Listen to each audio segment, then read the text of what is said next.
महाराष्ट्र में all India उलेमा board ने एक लेटर जारी किया।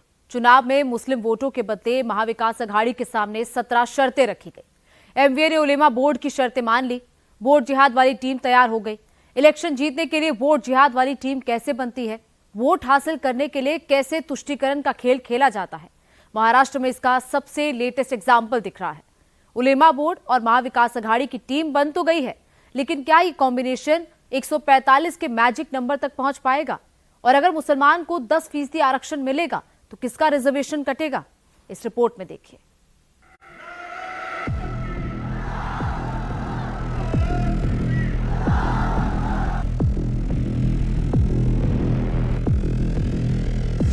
महाराष्ट्र चुनाव में मुस्लिम मैनिफेस्टो जारी हो गया।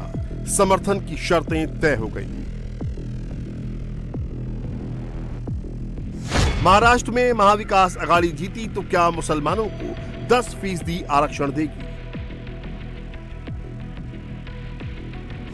क्या मौलानाओं को खुश करने के लिए एमवीए आरएसएस पर बैन लगाएगी? दंगे के आरोपियों को जेल से छुड़वाएगी? हिंदू वोट बांटो, मुसलमानों को एकजुट करो। क्या एमवीए ने चुनाव जीतने का फॉर्मूला तैयार कर लिया है? देखिए, 10 हो या 5 हो, 10 की मांग करेंगे, 5 पे भी बात करेंगे, जैसे भी जमता है।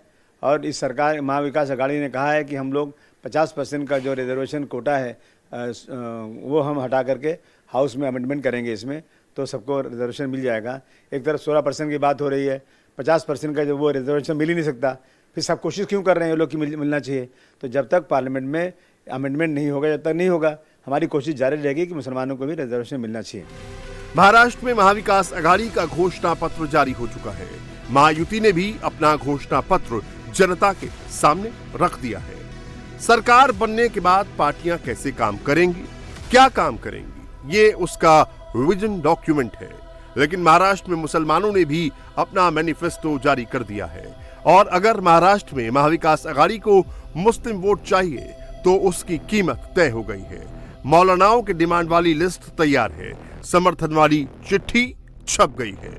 मुस्लिम वोट का रिमोट मौलानाओं के पास है। लेकिन अगर एमवीए को भाईजान के वोट चाहिए तो शर्तें माननी पड़ेंगी। हमारी मांगनी जायज है और हम उन लोगों के साथ हैं जो लोकशाही को मजबूत करने वाले जो राहुल जी के और सोनिया गांधी जी है, मल्लिकार्जुन खड़गे जी है, नाना पटोले जी है, शरद पवार जी है। ये लोकशाही का एक संगठन है जो लेकर चल सकता है सभी समाज को। नाना पटोले जी, शरद पवार, उद्धव ठाकरे जी ने हमसे कहा है कि जो भी मांगनी आपकी जायज है, संविधान के दायरे में जो भी मांगनी हम बैठेंगी, हमारी सरकार आने के बाद हम करेंगे। और इंडिया उलेमा बोर्ड पूरे 48 जिलों में एक ताकत से काम कर रहा है। और महाराष्ट्र में बहुत जल्दी एक नया परिवर्तन आने जा रहा है और महाविकास अघाड़ी की सरकार बनेगी। नीतीश राणे जी कहते हैं कि इनको मस्जिद में घुसकर मारो। रामगिरी बाबा हमारे हुजूर पाक सल्लल्लाहु अलैहि वसल्लम की शान में गुस्ताखी करते हैं, लेकिन महाराष्ट्र की पुलिस कोई कार्रवाई नहीं करती है, तमाशा देखते रहते हैं और मुसलमानों को रोने का काम बताते हैं। मुसलमानों की सबसे बड़ी संस्था ऑल इंडिया उलेमा बोर्ड ने महाविकास अघाड़ी को समर्थन देने का ऐलान किया है। ऑल इंडिया उलेमा बोर्ड ने नाना पटोले को चिट्ठी लिखकर समर्थन का वादा किया है। उलेमा बोर्ड के मेंबर्स ने नाना पटोले, पृथ्वीराज चौहान, शरद पवार और जयंत पाटिल से मुलाकात की थी। इस मुलाकात के बाद विकास अघाड़ी को सपोर्ट की चिट्ठी जारी कर दी गई है। समर्थन के बदले में उलेमा बोर्ड ने महाविकास अघाड़ी के सामने 17 मांग रखी हैं, जिसमें सबसे बड़ी मांग मुसलमानों को 10% आरक्षण देने की है। उलेमा चाहते हैं कि अगर एमवीए की सरकार बने तो वो वक्फ बिल का विरोध करें। मुस्लिम आरक्षण के अलावा सरकार बनने पर दंगे के आरोप में गिरफ्तार मुस्लिम नौजवानों की रिहाई, भड़काऊ बयान देने वाले मौलाना सलमान अजहरी को छोड़ने, इमाम और मौलानाओं को 15,000 रुपए सैलरी, पैगंबर मोहम्मद के खिलाफ बोलने वाले लोगों पर कानूनी प्रतिबंध लगाने के लिए कानून के साथ साथ आरएसएस पर बैन लगाना शामिल है। मौलाना ये भी चाहते हैं कि महाराष्ट्र राज्य वक्फ बोर्ड की संपत्तियों पर अतिक्रमण हटाने के लिए सरकार कानून बनाए और पुलिस भर्ती में मुस्लिम युवाओं को प्राथमिकता दी जाए।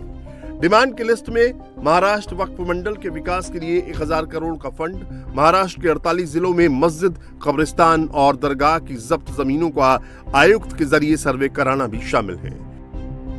महाराष्ट्र प्रदेश कांग्रेस कमेटी के रियासती सदर नाना पटोले, पृथ्वीराज चौहान, साबिक वजीर आला और दीगर सीनियर कायदीन के साथ हमारे रियासती सदर और जनरल सेक्रेटरी की रास्त मुलाकात हुई थी बंबई में, और उसमें तफसीली गुफ्तगू के बाद उन्होंने हमें मकतूब दिया है और हम इस यकीन के साथ आगे बढ़ रहे हैं कि उन पर वो जरूर तवज्जो देंगे। के साथ साथ हमें राष्ट्रवादी कांग्रेस पार्टी शरद पवार की जानिब से भी एक तहरीरी मकतूब इसी तरह का हमें मिला है। महाराष्ट्र में मोदी योगी का डर दिखाकर मुस्लिम वोट हासिल करने वाला इकोसिस्टम एक्टिव हो चुका है। कांग्रेस के नेता खुलकर कह रहे हैं कि अगर एमवीए की सरकार बनी तो उलेमा बोर्ड की डिमांड को कंसिडर किया जाएगा। बीजेपी सवाल पूछ रही है कि बटेंगे तो कटेंगे नारे पर सवाल उठाने वाली पार्टियां मुस्लिम वोट हासिल करने के लिए सीधे सीधे तुष्टीकरण का सहारा ले रही हैं। झारखंड में अमित शाह ने कहा, संविधान धर्म के आधार पर आरक्षण की इजाजत नहीं देता, तो फिर कांग्रेस और उसके सहयोगी दल किस आधार पर वादा कर रहे हैं? 10% गरीब सवर्णों को आरक्षण दिया है, वो बचना चाहिए या नहीं बचना चाहिए? ये कह रहे हैं हम आरक्षण हटा देंगे, और भाइयों बहनों आज तो उन्होंने सारी सीमाएं लांघी। आज महाराष्ट्र में उलेमाए हिंद वालों ने उनको एक ज्ञापन दिया जिसमें कहा कि इस देश के माइनॉरिटी को, मुसलमानों को 10% आरक्षण दीजिए। हमारा संविधान धर्म के आधार पर आरक्षण को परमिशन नहीं देता है, मगर ये कांग्रेस पार्टी, ये जेएम वाले अपनी वोट बैंक के लिए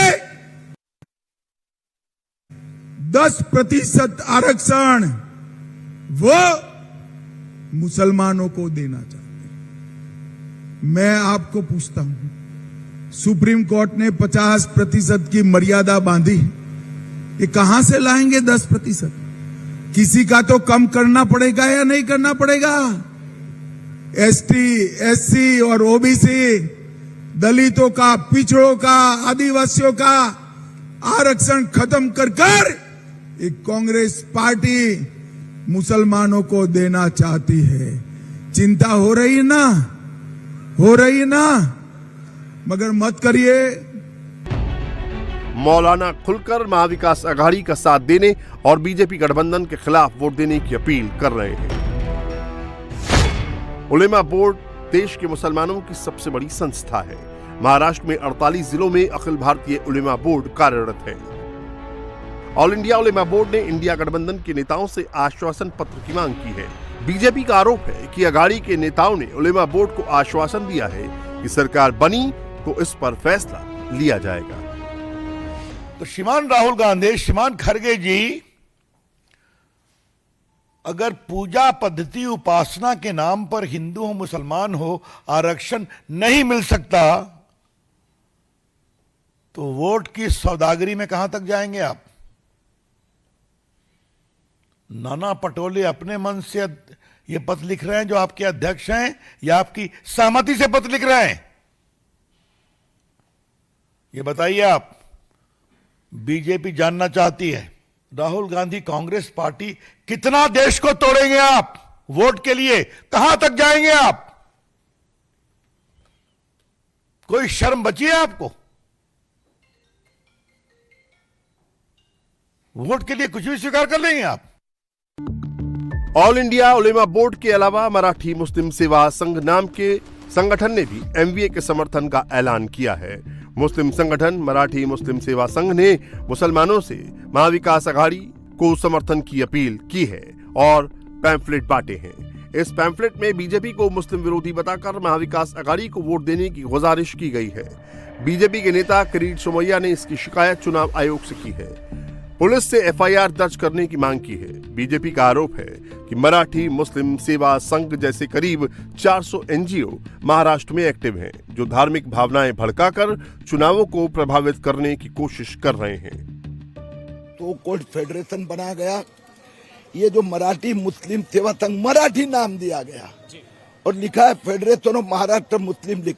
100 करोड़ का फंड बाहर से आया है। अलग अलग मुस्लिम बस्तियों में सभाएं लेना, महिलाओं के सम्मेलन लेना, बुरखा, और वहां पर भाषण क्या किए जाते हैं। ये देखो, ये पैम्पलेट है, मैं भाषण बताता हूं उनका, जो अध्यक्ष फकीर मोहम्मद का भाषण। मुस्लिम महिलाओं के बलात्कार होते हैं, मुस्लिम लड़कियों के हिजाब खींचे जाते हैं, मुस्लिम नौजवानों का लिंचिंग किया जाता है, मस्जिद तोड़ी जाती है। और इसके लिए नरेंद्र मोदी भाजपा को हराओ, महाविकास आघाड़ी को जिताओ। तो एक और लैंड जिहाद, एक जगह लव जिहाद, और अब वोट जिहाद। ये तो इन्होंने तय किया है। मुस्लिमों में 100% मतदान और 100% महाविकास आघाड़ी करके भाजपा मोदी को हराए। महाराष्ट्र की सियासत में इन दिनों वोट जिहाद का खूब शोर सुनाई दे रहा है। बीजेपी इसके खिलाफ चुनाव आयोग पहुंची है, लेकिन समाजवादी पार्टी के नेता अबू आजमी को इसमें कुछ भी गलत नहीं दिखता। अबू आजमी के मुताबिक पिछले 10 साल में मुसलमानों पर जुल्म बढ़े हैं, इसीलिए अब मुसलमान बीजेपी के खिलाफ लामबंद हैं। उलमा बोर्ड ने जो लेटर दिया है वो शरद पवार साहब को दिया है, उद्धव जी को दिया है, जो महाविकास आघाड़ी में है, और इसलिए दिया है कि राजेंद्र सच्चर की मोट कमेटी हो या रंगनाथ मिश्रा कमेटी हो या रहमान कमेटी हो, सारी कमेटियों ने कहा कि मुसलमानों को 10% रिजर्वेशन मिलना चाहिए। इन कमेटियों के सिफारिशात के ऊपर ये मांग की जा रही है। मुस्लिम उपेक्षित जो दबे कुचले मुस्लिम हैं, अगर अमित शाह जी हों या नरेंद्र मोदी साहब हों या फडणवीस साहब हों, सुप्रीम कोर्ट के जज की जो फाइंडिंग होगी, क्या ये सब चीज़ें सोच के नहीं होगी? ऐसी फंडिंग दे देंगे, 10% दे दो।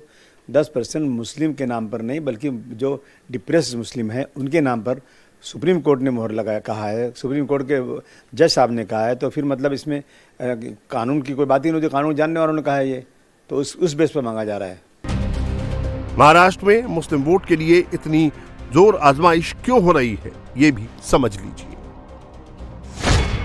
महाराष्ट्र में मुस्लिम की कुल आबादी करीब 12% है। विधानसभा की 40 से 45 सीटें ऐसी हैं जहां पर मुस्लिम वोटर हार और जीत तय करने की ताकत रखता है। उत्तरी कोंकण, खानदेश, मराठवाड़ा और पश्चिमी विदर्भ में मुस्लिम समुदाय मजबूत है। मुंबई रीजन की बात करें तो यहां जीत के पीछे मुस्लिम वोट बड़ा फैक्टर साबित होता है। 2019 में महाराष्ट्र से जो 10 मुस्लिम विधायक जीते, उनमें से 6 मुंबई रीजन से ही जीत कर आए थे। उलेमा बोर्ड महाविकास आघाड़ी को समर्थन देने के बदले शर्तें सामने रख रहा है, लेकिन लोकसभा चुनाव का पैटर्न देखें तो मुसलमान पहले से ही एमवीए के साथ खड़ा है। 72% मुसलमान महाविकास आघाड़ी के साथ खड़े दिखे तो सिर्फ 12% ने ही महायुति का समर्थन किया।